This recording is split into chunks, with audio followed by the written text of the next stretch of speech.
Excuse me. Sorry. What the fuck is that? Shut up. That's a Rachel cup.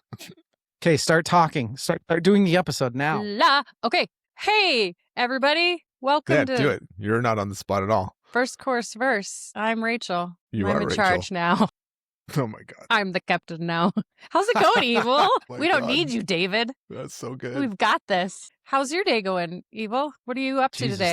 that's it. That's your. Shut the fuck up. You weren't here for the beginning. This is amazing. She did say she's the captain now, which made me laugh. Part.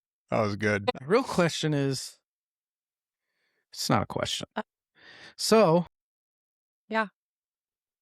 Are we what 5? Movie time with some lady friends. It's not at Yes. 5. It's a Yes, couple minutes sorry. after 5, but at the time that will take me to drive to the theater rather Where are be you going to driven see? to the theater. Housemaid.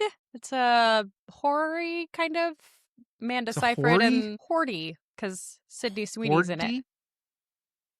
Sydney Sweeney, Amanda Seyfried. She's a housemaid, nanny person. Anyway, Housemaid nanny person. maid nanny person. Are you gonna wear those the whole time? Sounds like a really sexist movie. You got your Sven Cool. hat on. I do have my Sven hat on. Love him. Hey, that t-shirt.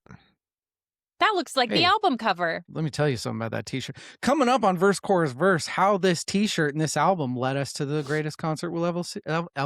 We will ever That's see. Second recording. Next. We're already drunk. Woo! Hi, everybody. I'm DL, and with me is my own personal Jesus, Hi, Evil Jimmy. everybody. Evil, how are you? So good. So good. So Oh, good. Good. Also with us, what was that? Was that a hiccup? Me? But also like a... Just a noise that just came out of my Oh. body. she just makes noises now. This Cool. is just who I am. She's experimenting with sounds. Speaking of Rachel make random noise. Also not wearing a blue dress. Polio. Rachel, how are you? Great. I do think I need to slow down on the alcohol, though, because I did walk to the fridge and was like, you drank half of that 7.8, and that was a big... That's quitter talk. That's that where is- you have to lean in and just drink more. I do have more to That's- do later. Actually, this next drink is a 9%. I should have read the containers before I bought them. Mm. Fuck that. That's really Fuck stupid. yeah. I did. No, I did get told no to the Four Loko, though. So I think that's Well, it's fucking bearing the lead. sorry. Yeah, it's not a There's Four a- Loko. Sorry. She got But there's a told Four no for the Four Loko Loko. in the location of somewhere nearby. At Albertsons. You Yeah. know what I'm realizing that I fucked up. Huh. This is the first year that I didn't drink a Four Loko on our You first didn't. episode of Maybe we'll actually be successful this year. Yay! That's what it is. That's a good sign. Good job, David. Hey, I got to start taking this seriously, right? There'll be no less than 5 Loco next time. Yes, that's very true. Hi, everybody.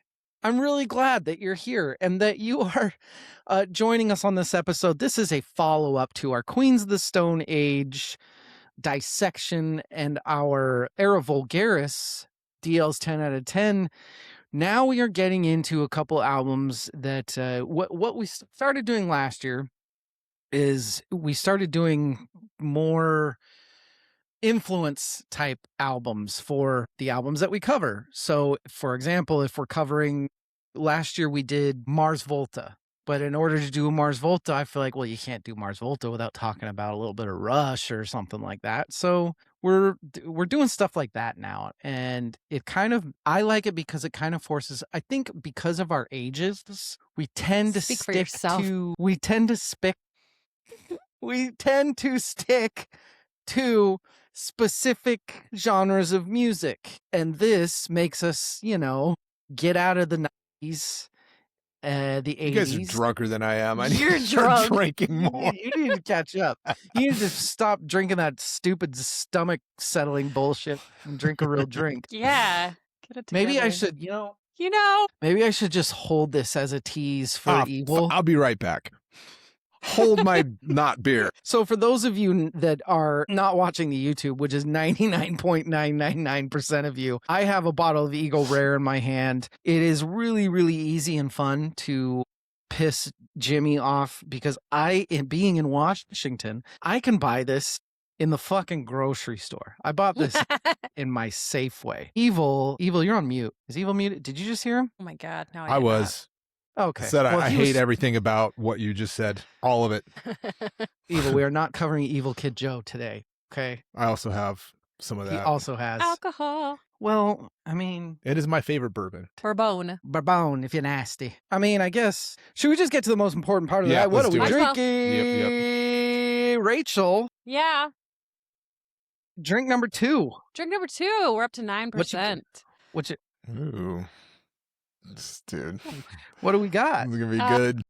I got some Monaco Vanilla Cream Crush vodka cocktail. It has a cock on it. That's a fancy looking can. Yeah. Wait, you just got that at the Albs? This is just the Albertsons. Yeah. Wow. It says real cocktail made with vodka. So Albertsons can carry, the Albertsons in Oh my Idaho God, can that's carry really good. like, Oh, she's going to be so It's a fucked up. Little on well, my I guess shirt, it's but- just, it's considered like malt liquor, I guess. Oh, huh? that's Malt really liquor. good. Is it? Mm-hmm. It's like the right So- amount of sweet. It's not like overbearing. Give us a little rundown here. It's a little tart. I like it. I don't know why. It's a premium mixed cocktail made with vodka, natural and artificial flavor, and caramel color. Maybe it's a little caramel-y that I'm tasting. No. It just tastes like vanilla cream soda with vodka, basically. Tastes like Love it. Weinhardt's with vodka. Weinhardt's? Yeah, they have vanilla soda as well as root beer. They also have an orange. I forgot Henry Weinhardt's Yeah, does They do the the sodas. really, really good root beer and that sort Bougie. of thing. Yeah, that tastes exactly like their vanilla, Bougie soda pops.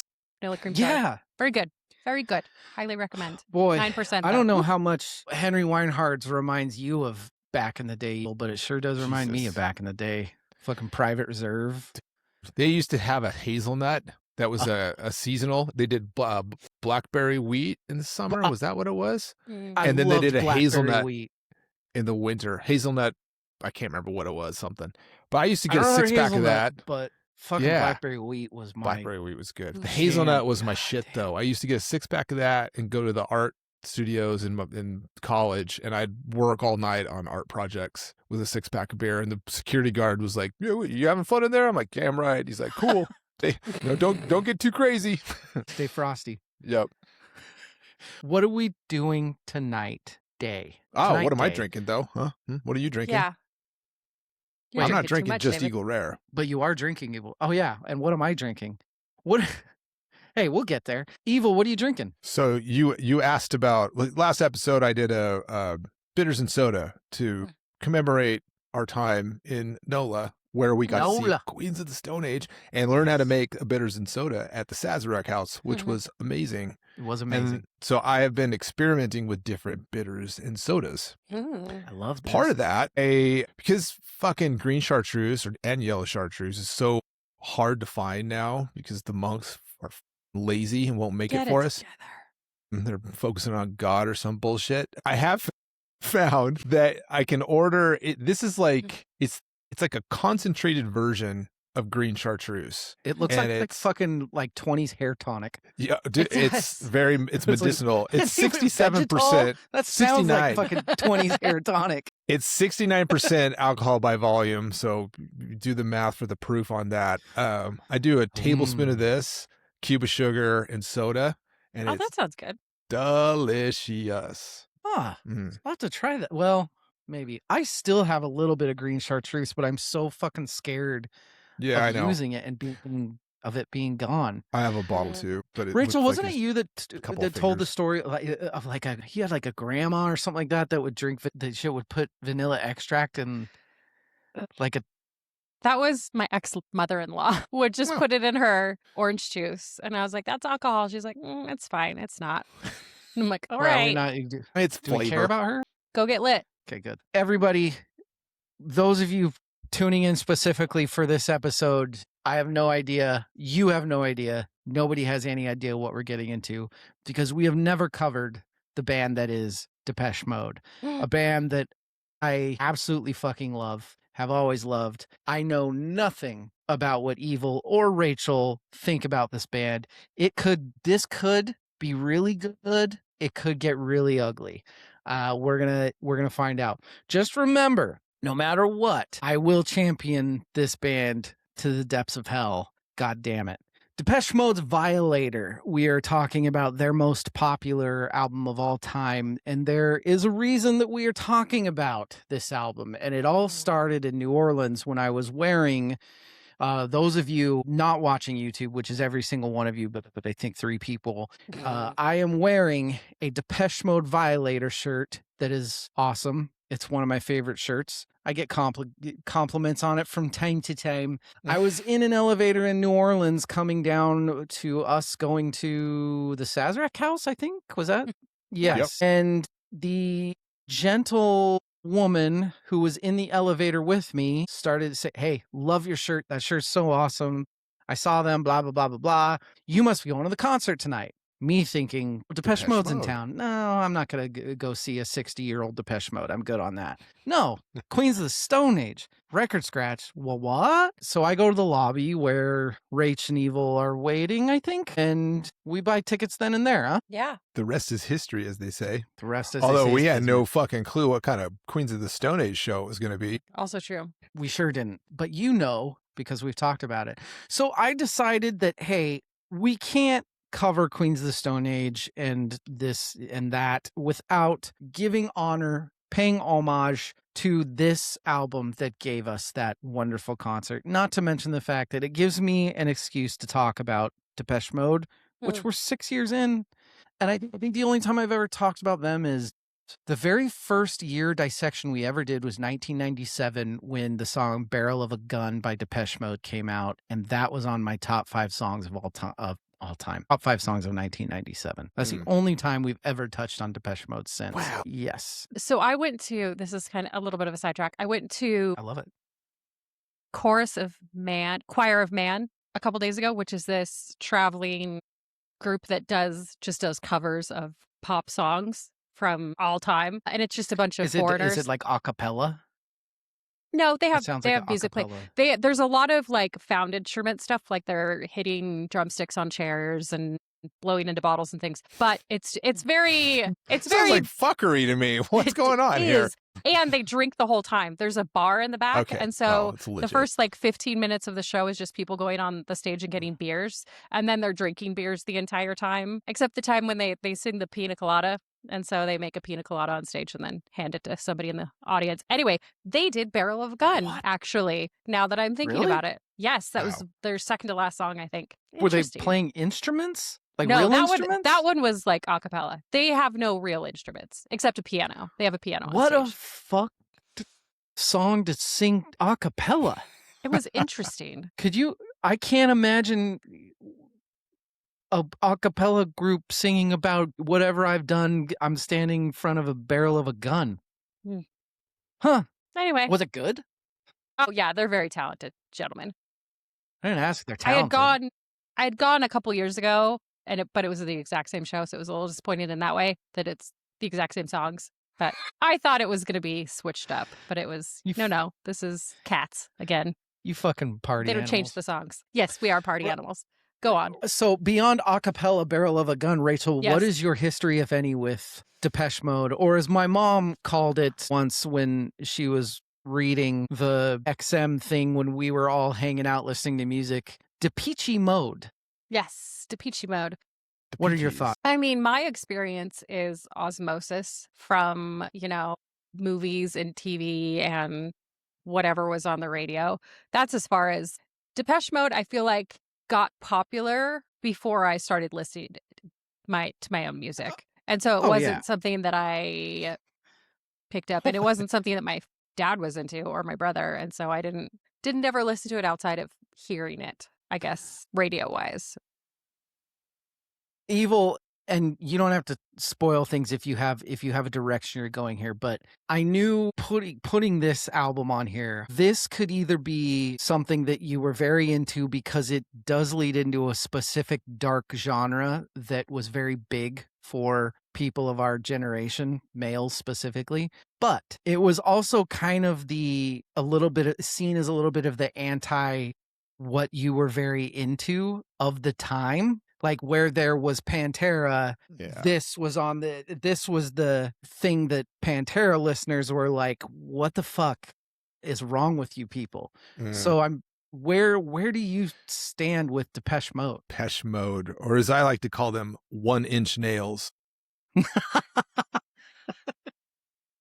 Depeche Mode was a band you listened to because you were trying to bang some chick who was into them. I mean, yeah, that's Depeche. That clearly not in the Stanton Triangle. Depeche Mode, like clearly. This is going to be a fun episode. That's an opinion. Now, no, that is fact. Now, certain No. songs. Oh, No. shit. Don't fight. This is my How dare you. triangle. No. The triangle's named after you. It is not yours. You do not own the triangle. He created the We do copyright. triangle. no, we do not live in communist Russia. This is my triangle. This is the No. Stanton Triangle. It's how I define my music. You didn't copyright it yet. I'll steal it Maybe. tomorrow. Okay. I might have copywritten it already. God damn Stanton it. Triangle might actually be mine to own. You don't know. His intellectual property. Sorry. I'll see you in court. I have a massive amount of respect for the band. Let At me least lead there's with that. that. Okay. They're the REM of synth pop for me. Wow. Another band I What? have a glad I'm massive in between you amount two. of respect for. I just don't care for it's not music for my tastes. And That- to your yes. point, very, very like this is the shit that Beavis and Butthead would have made fun of versus my music, which they fucking loved. Yes. So Very true. hilariously opposite of Era Vulgaris when I was like, looking like what do the fans think of this album? What do like Depeche Mode fans? The Depeche Mode fans kind of shit on this album. Whereas 'cause it was- mainstream, it's accepted as like their magnum opus. Mhm. Opposite of Era Vulgaris, where mainstream that was kind of panned and Mhm. fans really liked Era Vulgaris. I thought that was super interesting. Mhm. But it made me realize as fans, we like to have ownership of our shit. Like, this is mine. No one else can have it. This is precious to me. Totally. I just thought that was an interesting, like, peek into the psychology of fandom and how we want our own stuff. Like my Stanton Triangle. See the fuck away from it. What are the three? It's swagger, it's rock, and what's the third? Triumph, Triumph. and or joy, swagger, and momentum. See, I think personally, I think this album is smack dab in it. That's where we will very, very much differ on this. I think this is as swaggery of a fucking album as I'll you give can him get. I'll give him some swagger. Yeah, you will. A little bit. You said yourself, this is what you put on when you want to get laid. And I think No. Dave, No. This is what I pretend to like when I want to get laid. There it is. you guys aren't dark and depraved enough. We learned that in Era Vulgaris. We're learning it now. If your girl doesn't want to bone to this album, then she's not freaky enough. That's you. You got to get you a goth girl, man. We got a lot to cover. Let's take a break and be right back. Everybody, we're back. Violator by Depeche Mode. Before we get into anything, we got to do this, ISO friendship test. I'll go first because I went as simp on this as I could because I knew at least one of you wouldn't really be into this album, but when something works, it works, and I don't see how either of you would talk yourself out of this song, and that is Personal Jesus. I said that's both of your favorite on this album. Rach, what about you? I also went very basic bitch on both of these. For you, David, I picked Personal Jesus, and Evil, I said Enjoy the Silence. So I don't think Evil would enjoy the silence personally. Evil, I don't think What did Evil you- enjoyed the album. So what did you pick? We're all thinking very much in the same area. For Rachel, I picked Enjoy the Silence because it was kind of the pop banger. Big time. Yeah. And for you, I picked Personal Jesus. Because it's a fucking rad song. Right. Stats, you want to hit us? more than you know. Okay, so Can I ask you a question? Because you had Yes. said that you thought we were doing the next album yeah, first. Did you pick that shirt for the next album? Because it picked this- works for this album. I feel like it works for both. And so when I was putting it on, I was like, I'm confused to what order of operations we're in, but I feel like this could go either way, so it's totally fine. A girl wearing that shirt would fucking love Depeche Mode. I know that Yeah. walking Yep. down the street. Mm-hmm. Freak in the Cosplay. sheets. Okay, so That was perfect. Go ahead. Violator, Depeche Mode, 19th of March, 1990 in the UK and the US. Mute Records in the UK, Sire in the US. Produced by Flood. Yeah. Little Mark Ellis action. So this came after Depeche Mode had already built a very big cult following. And this album is the momentum that crossed them over from the alternative electronic into everybody can, we're accessible to everybody. Everybody can like us. Yeah. And so, Flood to color commentating. Just Yeah. just be, Flood, you name a new age band and he engineered them. You name he is all of it. Smashing Pumpkins, yes. 9 Inch Nails, U2 on Octung Baby. Like he hit a lot of stuff. I have never heard it pronounced Octung, and I love it. How do you pronounce it? How does one? Octung. Oh, I heard Just Octung. pretend like you're sneezing violently. It was very American of you. I respect it. Octung. Octung. Achtung. Yes, Octung. But okay, heavy use of analog synths, minimalistic arrangement, silence as a tool for composition in this guy. Guitars are very sparing but deliberate, very dark, very tactile warmth, which kind of set it apart from earlier synth pop. Reception on release, 1990, incredibly positive by the mainstream. Yeah. Critics praised the restraint of production, emotional maturity, sexual and spiritual tension. Retroactively, it's marked as their greatest album or one of the greatest albums. If you go to Wiki and you look at the critic reviews, it has to all be retroactive because it's all 5 out of 5, 10 out of 10. Like it's all. And this is kind of a cornerstone for dark pop, industrial, alternative electronic music. It's like Tupac, but yes, sold all of the albums, multi-platinum worldwide, 7 million copies globally. 7.5. Don't shortchange them. Oh, sorry. A lot. They sold a lot of albums.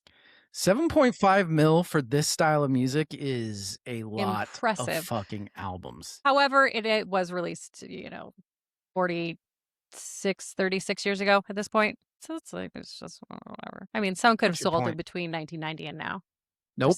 I bought this in 1990. They only sold it in 1990 in the month of March.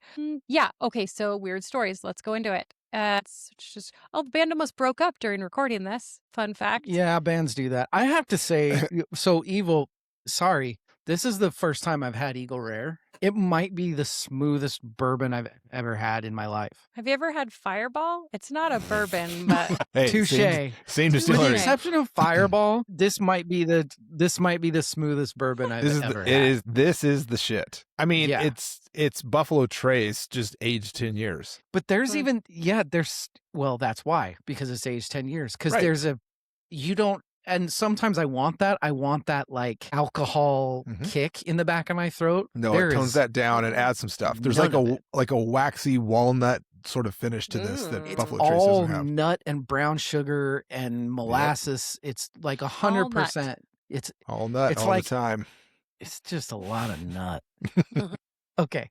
Go ahead, Ray. Personal Jesus was inspired by Elvis and Priscilla. Yeah, like Priscilla called him her personal Jesus or some weird shit like that. Yeah. Which caused controversy, apparently. Also, okay, last fun fact. They performed at the Rose Bowl 1988 before, obviously this was released in 90, but they performed there before they really got accepted into the mainstream. Wow. Which is kind Depeche Mode played the Rose Bowl in 88? That's a fact that I found on the internet. Yes. That sounds made the fuck up. I didn't think they were big enough to do, particularly in the U.S. Because the U.S. didn't like them until this album, really. That's it. Good info. Okay.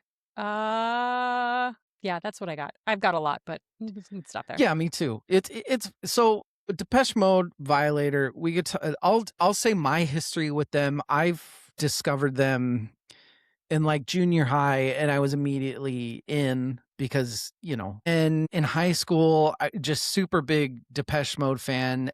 Not shockingly, I was very into all of that sort of dark synthwavy, whatever you want to call it, the 7 influenced 9 Inch Nails, Marilyn Manson. But you don't have any of that stuff if you don't have, Depeche Mode. Mm-hmm. I really love them. I love everything about them. We'll get more into that. The album title Violator was actually a joke at first. It was intended to sound like a over the top metal album, ironically enough.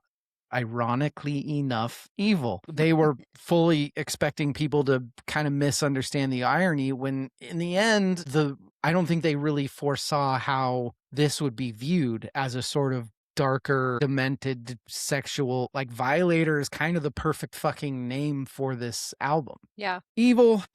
Let's talk about this album specifically. Okay. You know, What do you hate about this album? my mind goes in weird places.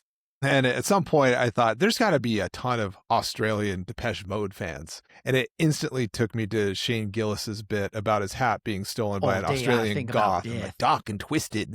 It's just like, that made me laugh for some reason. I don't know. That's not really related to anything, but it's fucking hilarious. It is. Yeah. Listen, the singles from this album they're iconic. They're in the music lexicon. I do like those tracks. Okay. Yeah. So it's not, I don't hate the band. End of That's sentence. not, I do not. Yeah.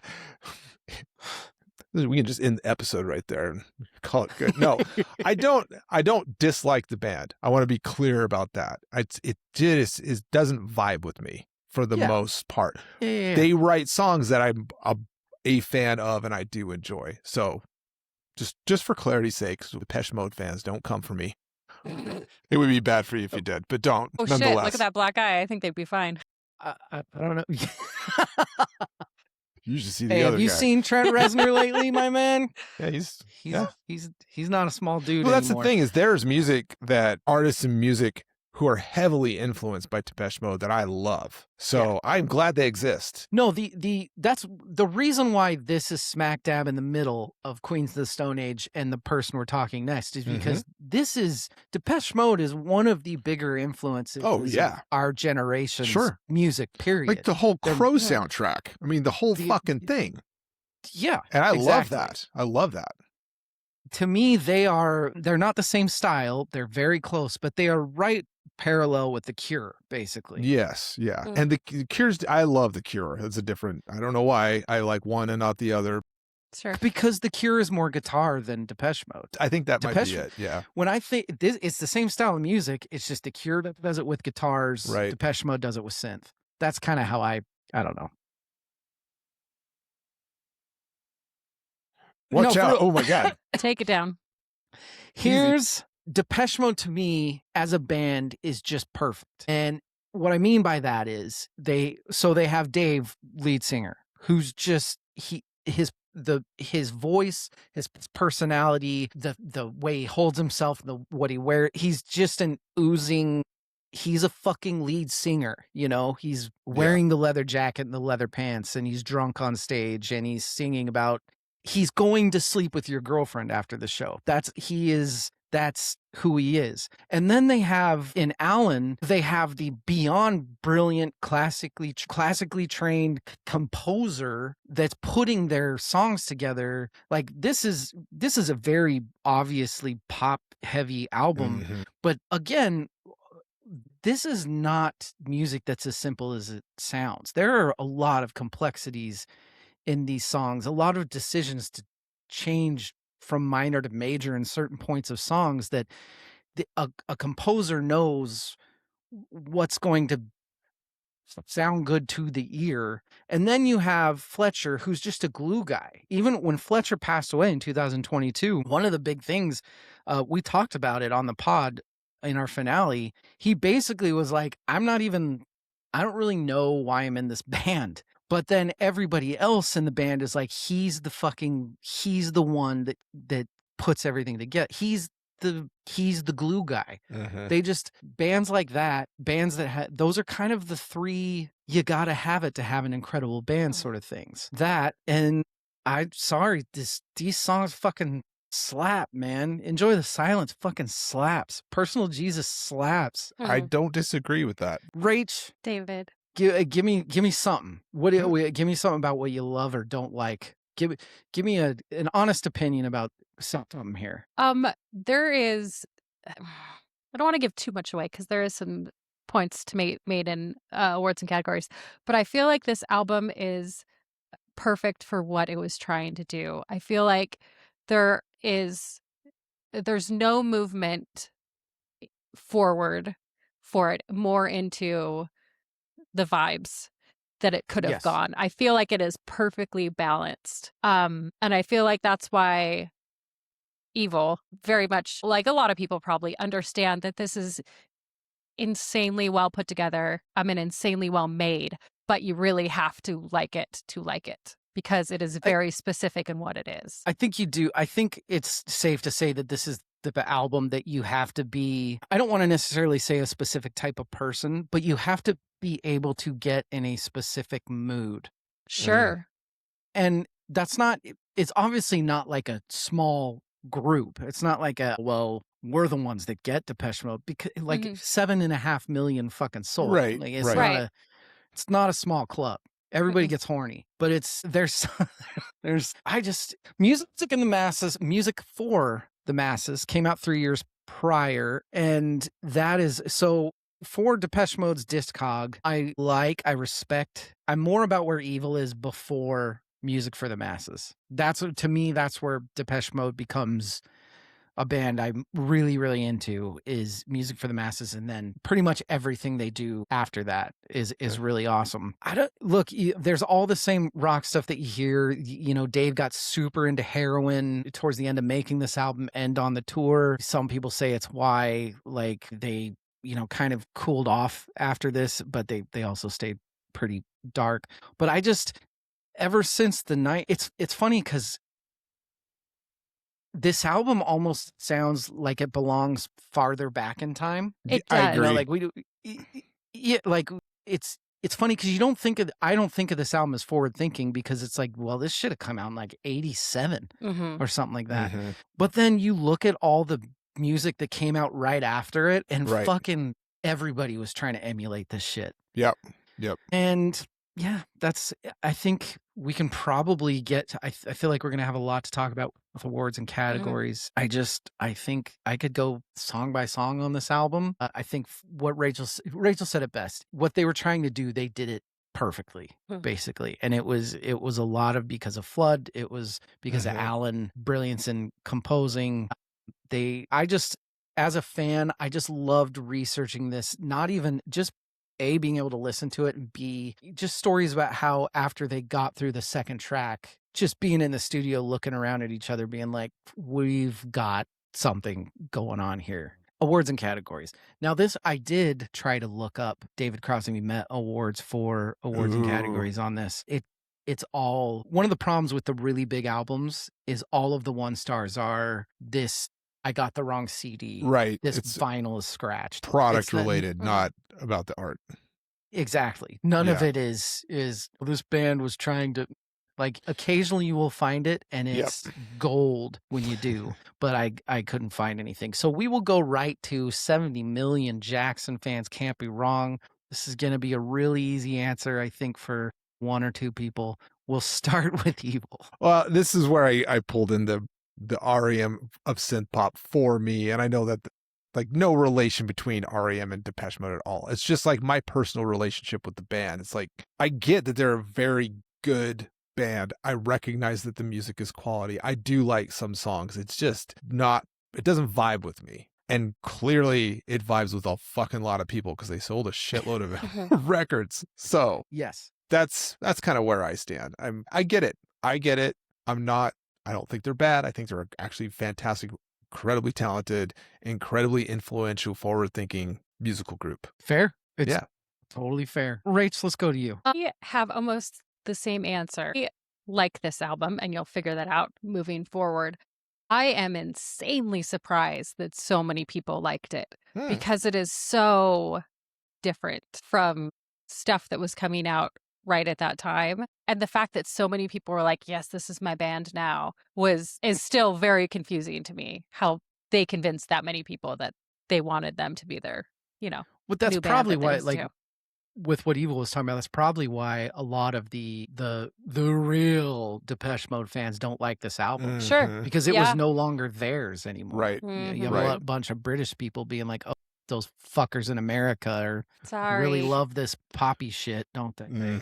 Yes, we do. Yeah. Yeah. Sorry, we like good things. Hey, fuck. Don't they have a show called Top of the Pops? I mean, Brit Pop is. Have you ever seen Eurovision? Good Jesus Christ. That's not making a it show. out like the UK is full of, like, non-pop lovers. 70 Million Jackson fans can't be wrong.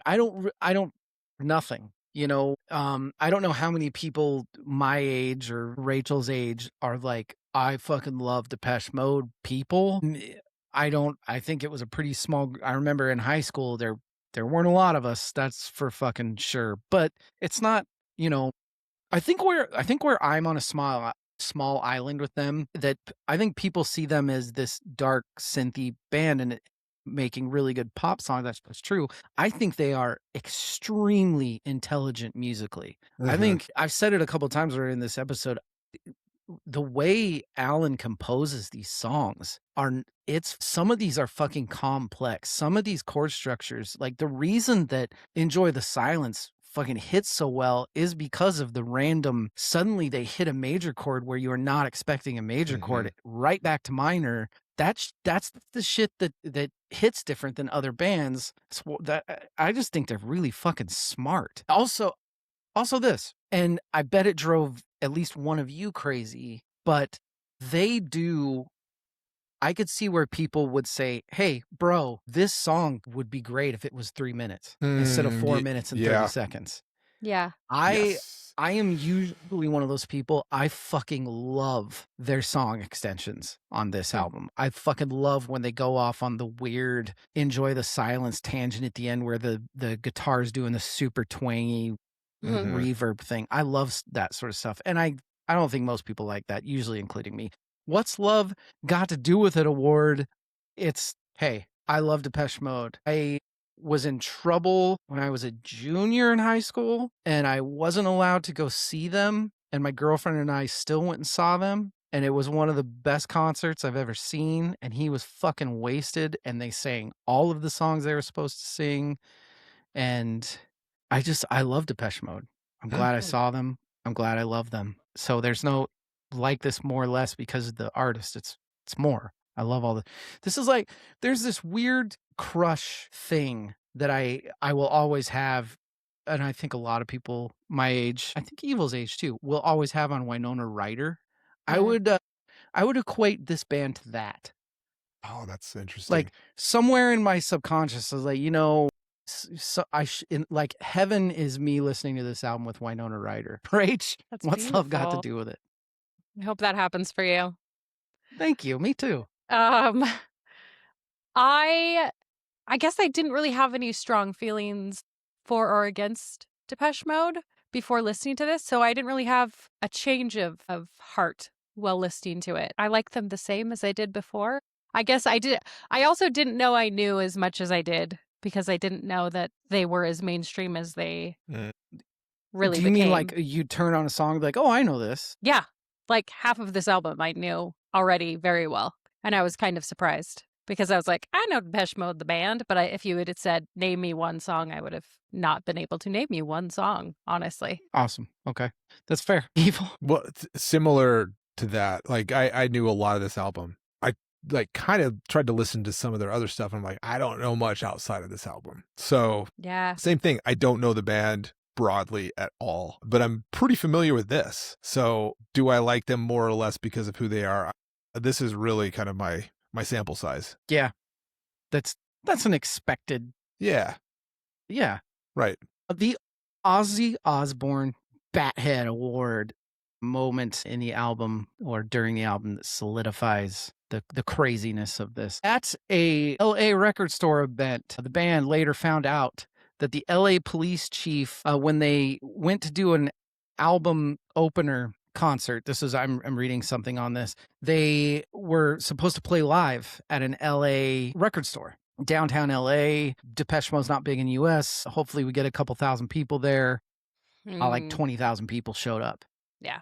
LA police chief told the local media that the mobilization as a result of the crowd was the biggest police op since the last time the city was visited by the US president. So wow. That was the point where Depeche Mode was like, oh shit. They like us. They like us. And then I think the LA riots happened right after this and really blew that record out of the water. But Eva, what about you? This is all like archaeology. I'm like piecing stuff together. So I didn't have like a bunch of knowledge of their previous catalog of music. But it sounds like just adding guitar was kind of like a new thing for them. So the song Personal Jesus, pretty heavily guitar driven. That's a big risk. Lyrically controversial. It's a banger. I'm like, that's a fucking great song. So I'm like, right there. The covers that have been done of that song and the people involved with those, which I'll talk about later, I think speak to that a little bit. I guess we'll talk about it later, but yes, we will talk about it. Rach? I said the same thing, actually. I said opening guitar hook and beat of Personal Jesus have the world in my eyes and sweetest perfection before that, but then you hit Personal Jesus and that's like, oh, this can go a little something here. Yep. And so I think that's the defining moment, at least as far as the album is concerned. The DMX award for Rach. DMX. I'm getting distracted by the dog. Sorry. Hold on. Sorry. Just spilling drinks. Oh. Now you walk away. Fucking dog. It's like I open the door for her angrily, and then she just runs away. And now there's a weird light here. Son of a bitch. Okay. Looks great. That looks good. I found my light. The DMX award, what makes this unique? You have this merging of industrial textures, synth, sexual tension. It's all this stuff that existed before being mashed together in a fun and unique, dark, emotionally sophisticated way. Yeah. I like it. I think that this is the pinnacle of a very specific genre. Yeah. So, I'm not saying that necessarily, well, it does. How do I word it? It's not like it's the only album that's like this, but it might be the best one. That's pretty unique, I would say. Evil. The timing of this was super interesting because like we think of the 80s as dominated by like synth pop, but really that was like more front end middle of the 80s, and then like hair metal kind of hit the scene, which was winding down right around this point. So it's their choice to make like a very commercial pop focused version of music that was not a generation before, but kind of like in terms of like cultural relevance, not the exact previous thing, which was like rock hair metal stuff, but the stuff right before that is super interesting, that they're like, we're going to bring this back, but we're going to do it a little differently. We're going to aim it at the masses, and everybody was hungry for it, and they knocked it out of the park. That was brilliant. Do you think they meant to aim it at the masses? I kind of do. Yeah, I kind of do. Yeah, because a lot of the talk was them talking about like, how do we get bigger in the U.S.? How do we do this? How do we do that? It was extremely ironic considering the album before this was called Music for the Masses. I don't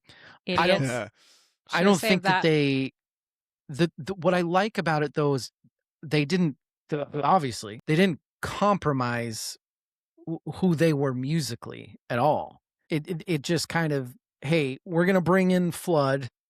We're gonna hope that we hit, and like I said, a couple songs in, they looked at each other and they were like, something's going on here. Yep. And then they all have told stories about how when like the first sit down when the record was actually done, this took a long time, a lot of variations, a lot of studios, but when they first sat down and listened to it one to end, all of them were like, they didn't know it was going to be 7.5 million. But they knew that they had, it was going to be something. Yeah. The Mark Lanigan True Rockstar Award, their tour for this was fucking insane, and it was the black leather 1990s, the foreshadowing kind of Heart's Filthy Lessons precipice. This is like I want to fuck you like an animal, and it's one of the Kickstarters for that whole thing. Rachel? Yeah. I feel like they took electronic music and made it accessible again for the masses, but they didn't give up on production, on songwriting, on performance, on anything. They didn't give up who they were as people to sell out. Yeah. If that makes any sense. It makes total sense. sense. Like they still accomplished being themselves while being able to appeal to the masses. Evil? My first swipe at this was like, hey, let's write a genre defining album, okay? But along with that, there's something like dangerous about them as a band. It's like the darkness and danger that they maintained while still going sort of pop commercial is kind of a fascinating thing to me. Well, and I don't know if it's a era thing or the genre, but it is not easy to write an album that is this dangerous, that is this much liked by both male and female. You know what I mean? Like there's a, you know, there are albums like this that could be I don't know. It's on the brink of being like an album that's I don't know if you're going to want to play this, you know, for your significant other or something, but underrated, properly rated, you know, overrated. Yeah, nah, evil. I think it's properly rated both then and now. It seems to be very well liked, and I think it sounds like it was extremely well received at the time. I didn't know about that when we were talking about the people that showed up, like the 20,000 people showing up. Didn't know about that. That's fascinating. So I think it was well received then and is looked at in the rearview mirror as being an event. It was definitely something. Yeah, I said the same exact thing. Same. Yeah.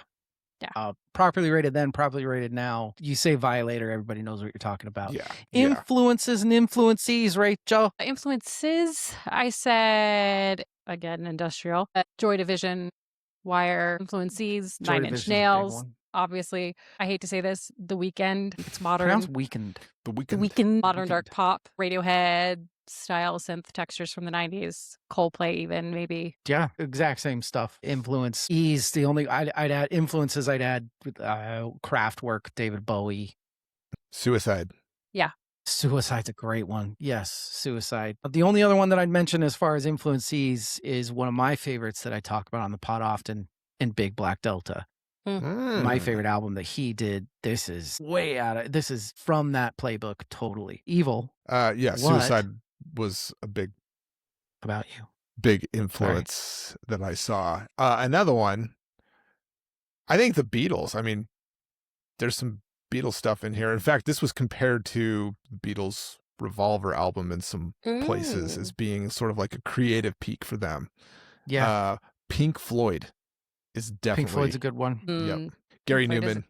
Did we say that? I don't know. I have Bowie as well. Joy Division. Influences, Crow soundtrack. Anything electronic after this was influenced by it. Period. Yeah. Aussie Goths. They're dark and twisted. Dark and twisted. Never mind the Bullock Sword, Evil. Is it their best? I don't have the authority to say whether or not it's their best. It's from a mainstream perspective, I would say probably. But like I said, the fans are like, not so much. I surrender authority to make the final call on that. Rach, what about you? Kind of same. As far as, again, I haven't studied enough of them to really say one way or the other. I've heard very much that this is their definitive album, and it is the most complete, globally impactful and successful album. And so with all the information I have, I would say it's probably their best, but I couldn't tell you for certain. It's so, as the resident Depeche Mode guy, the albums after this in Exciter, Ultra, Songs of Faith and Devotion, Playing Angel, down to Music for the Masses before this, there are some incredible albums in this hemisphere, but this, like, whatever, call me a simp fan, this is their best album. And it's not, like, I don't personally think it's close. This is, more on that later. The John Paul Jones Award, I already kind of hinted at it. They have the John Paul Jones Award in their band in Andrew Fletcher. Andy Fletcher was all you needed. He was the John Paul Jones of this era. He was the guy. Look, Depeche Mode was one of, if not the best bands of this genre. And he was the guy that everything he did in every song just worked. So I'm giving it to Andy Fletcher. Evil, what about you? Ignorance speaking here. So big grains of salt, Depeche Mode fans and or Nine Inch Nails fans. Have they ever collaborated? Nine Inch Nails. I am nodding because that's an interesting prospect to me. It's just, I'm thinking of songs that basically one of them could have written for the other, sort of thing. Mm-hmm. You know, like we talked about Barrel of a Gun. They've never officially collaborated. Yeah. Man, that's fucking crazy. Now, today, not as interesting, but back then, like Trent back then, like Pretty Hate Machine era Trent and these guys doing something, that's interesting. Very. In fact, I'm kind of shocked that that's why I had to look it up. Because like, there's no fucking way that they didn't Right. do something together. That's fucking crazy. That's a good one though. Rach, what about you? Same answer. I think there's no answer except for that. I think that like I said before, this is a perfect album for what it was. I think that a collaboration would be interesting, but I don't think it needed anything else. I'm gonna agree with that. No, dude, seriously. Evil, what song are you giving somebody to show your love for this album? I mean, Deep. As much as I want to say Personal Jesus, I think it's Enjoy the Silence, because that is probably a better representation of the band. By far. Yeah. Yes, definitely agree. Rach? Same thing. That's exactly what I said. It's a classic, and it's a good gateway to how dark the album is and gets. So yeah, I was picturing myself being with somebody that was like, I don't know Depeche Mode, and then being like, no. Here, listen to this. And then you putting that song on, and then them being like, oh, yeah. I know. Mm-hmm. So that's the song I would. Same thing. The John Popper Award, right back to you, Rachel. A Personal Jesus. The guitar, the beat, the whole mantra of the chorus. I feel like it. Touch faith. Yeah, it's just catchy. It's catchy. It's fucking blues riffs. They never fail. Mm-hmm. Evil, what about you? You could pick one or the other. Chorus from Personal Jesus or Enjoy the Silence. Either of those are... I think everybody's heard those songs, and those stick in your head. I would hope. I mean, if you're listening to this podcast, sure. It'd be a little weird for sure if you hadn't heard at least one of those songs. I said fuck you because there are the Enjoy the Silence, Personal Jesus, Sweetest Perfection, Halo. Like there are fucking hooks on hooks on hooks for days on this album. The John Prine Best Lyric Award. To me, it's more of a vibe check. You know, it's not so much the lyrics as the way that Dave sings, his delivery of clean. The I'm clean, the way that he fucking croons that, the way that he can be on a line and then drop this super low note perfectly. Or I do really like when he says, what is it? When I need a drug in me, it brings out the thug in me. That makes me happy. Thinking of a guy like him, thinking that A, that he could be a thug, but B, picturing a drugged out Dave just ready to fucking start shit anywhere. I just like that. Rachel? I said words, words like violence break the silence. Yeah. It's just really interesting imagery. It is. I think there's a lot of good imagery in that whole song. It's also surprisingly sappy. Also that, yeah, sure. Evil? Pick any line from Personal Jesus and you got something. Fair. That's honestly, God, this is the thing of listening to an album that you've listened to a kabillion times is like Personal Jesus is right in front of my face. And it's kind of, it's like, no, that was like my first favorite Depeche song mode 30 years ago. My first favorite Depeche song mode. I really liked that song mode, back in the day. The lyric, do you think that where you are in life dictates to an extent how much you like or don't like an album? 100%. Like if, I think if I was a wildly depressed teenager, I would be much more into this album than I am. Yeah. It's good. Yeah. Don't get me wrong. I think if I was, in the late 90s, just sad about life and listening to this, I would be like, they wrote these lyrics for me. They understand me, This is not a I'm super happily married and I want to be in bed by 8 p.m. I do want to be in bed by 8 a.m. person album. I know. That's what I'm saying. This is not the album. This isn't it. No. No. Yeah. The Eddie Van Halen Award, Evil. Okay. This one might surprise you. Because there is guitar. There's like very prominent guitar in a song on this album that we just have been talking about. However, for me, the first 33 seconds or so of the album, the very beginning, opening track, click play from the intro until when the vocals like come in, the construction, that is, especially in 1990, the construction of the beat and the electronics of that song And I've specifically listened to it with headphones on because it feels three-dimensional. You hear beats up in the upper right and then all the way in the right and the left. I listened to that over and over and over again and was just super impressed by the entire production of it. It's world in my eyes, first 30 something seconds. Put on headphones and listen to that. It's fucking brilliant. I said the exact same thing. The way that's structured, what they're doing with the synths and the transitions too. The fucking, it's a D minor song that suddenly there's this huge synth release into whatever the fucking, I don't know what major chord starts the chorus, but it's dark and it's not dark and it's positive. Like it's not, this guy's not singing about fucking I'm goth and I'm going to kill myself and blah, blah, blah, blah. Like these are fucking love songs. Like I said the same thing Evil did, just differently. But Rachel? I said something different than Evil said. But something I've already said is the opening riff of Personal Jesus. It's just instantly recognizable. It's minimalistic. It's very good. Very good. Very good. But what's the Surfer Rosa Award, Rach? I feel like it flows well from the intro to Personal Jesus build up and then attention to release. I feel like it flows properly, whether or not I don't know that it's heavy on either side. Salmon of Capistrano. Yes. I said the same thing. The flow of this is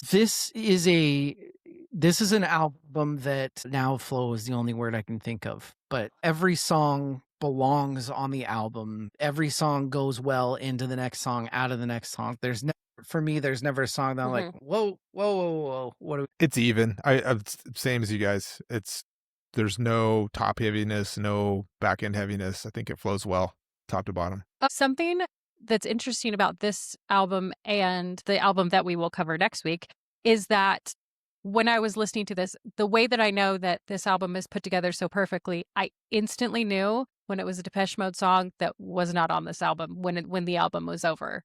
I knew exactly when it changed to a different album, which means that this album is perfect. Even though it was a Depeche Mode song, like was it?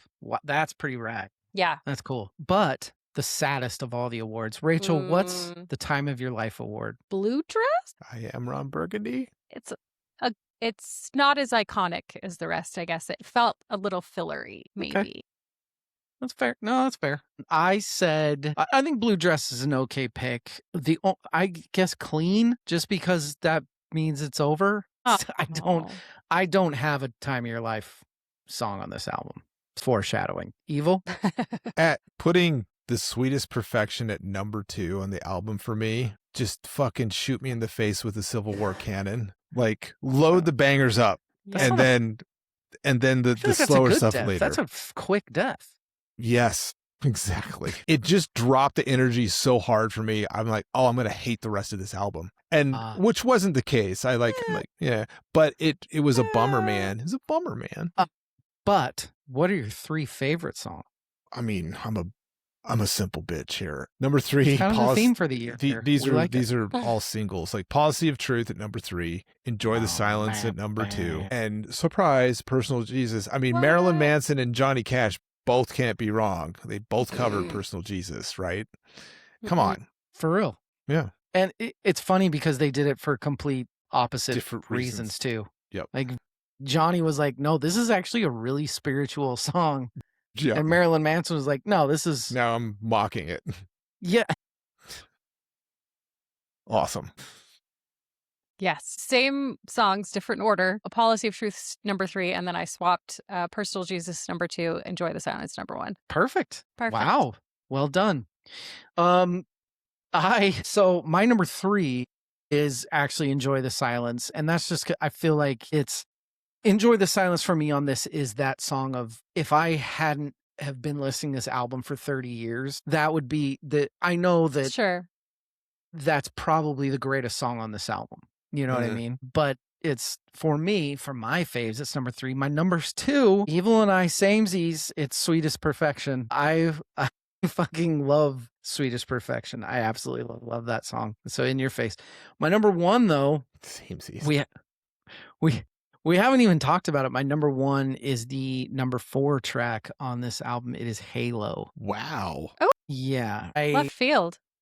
It's dark. You do have the really, really dark synth in it, but then you also have kind of the, like I said, that release into the major chorus. God, it's fucking awesome. It's really, really awesome. That's my number one. Going into who won this album, I said Dark. He's confused sexual chemistry. The Seven Crowd. Sure. That whole Crow soundtrack, Cure, Nine Inch Nails, this fucking stomped that door wide open. Rach, what about you? I said Alan Wilder / Flood Team. Love it.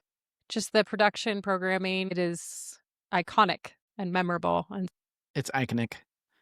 It's the weekend. Wicked. Evil. Goth culture won this album. Ooh, yeah, they did. Yes. But the real answer is Elvis, as he has been elevated into deity Yes. status. Now people know who he is. Yep. Yeah, finally. Right back to you, Evil. What did you rate this album? I get why this could be a 10 for certain people. I 100% understand that. It's not my jam. I'm going to give it an 8 for me. Like, this is not an objective. This is my subjective. It's like an 8. Clearly. The bangers are 10s. That's why. What would you Sure. give this if you weren't worried about the cult psychos that listen to this pod? You can bleep it. If Just it's tell for us me, what you really think. Yeah, like what is your 6, 7. Yeah. Well done. I like good job. To like, okay.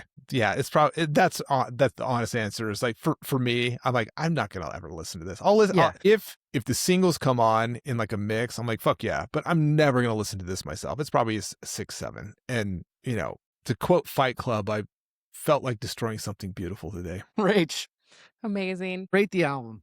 I gave this a 10 out of 10. I feel like it is. What the I know. Huh? Here's why.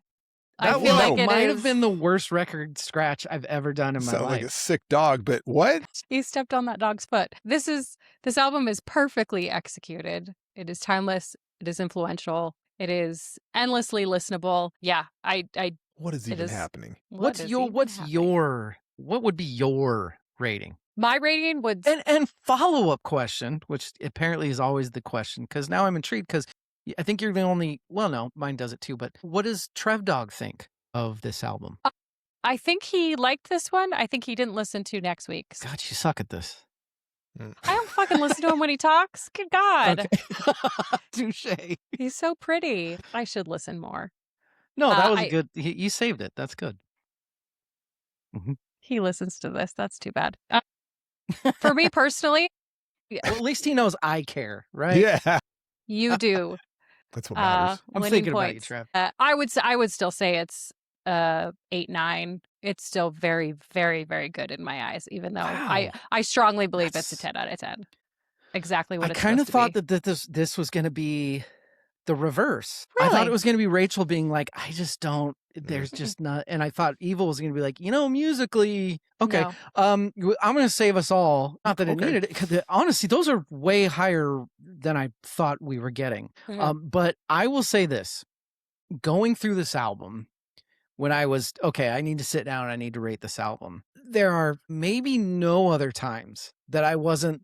So first of all, going into this, I know every song on this like the back of my Mhm. hand. There's not 5 seconds into a song. Nope. Banger. Nope.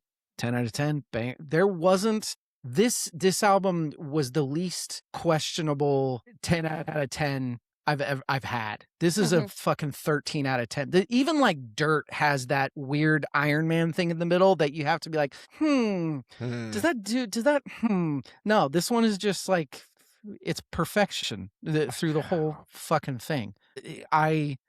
This is a perfect album to me in it, like completely. So there you go, Depeche Mode fans. Hey, we're done. That went much nicer than I thought it was gonna be.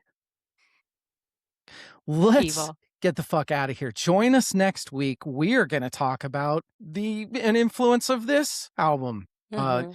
And even an influence, I think even more influence of the album that we talked about first Yeah. in the Queens of the Stone Age era Vulgaris, but also very, very much influenced.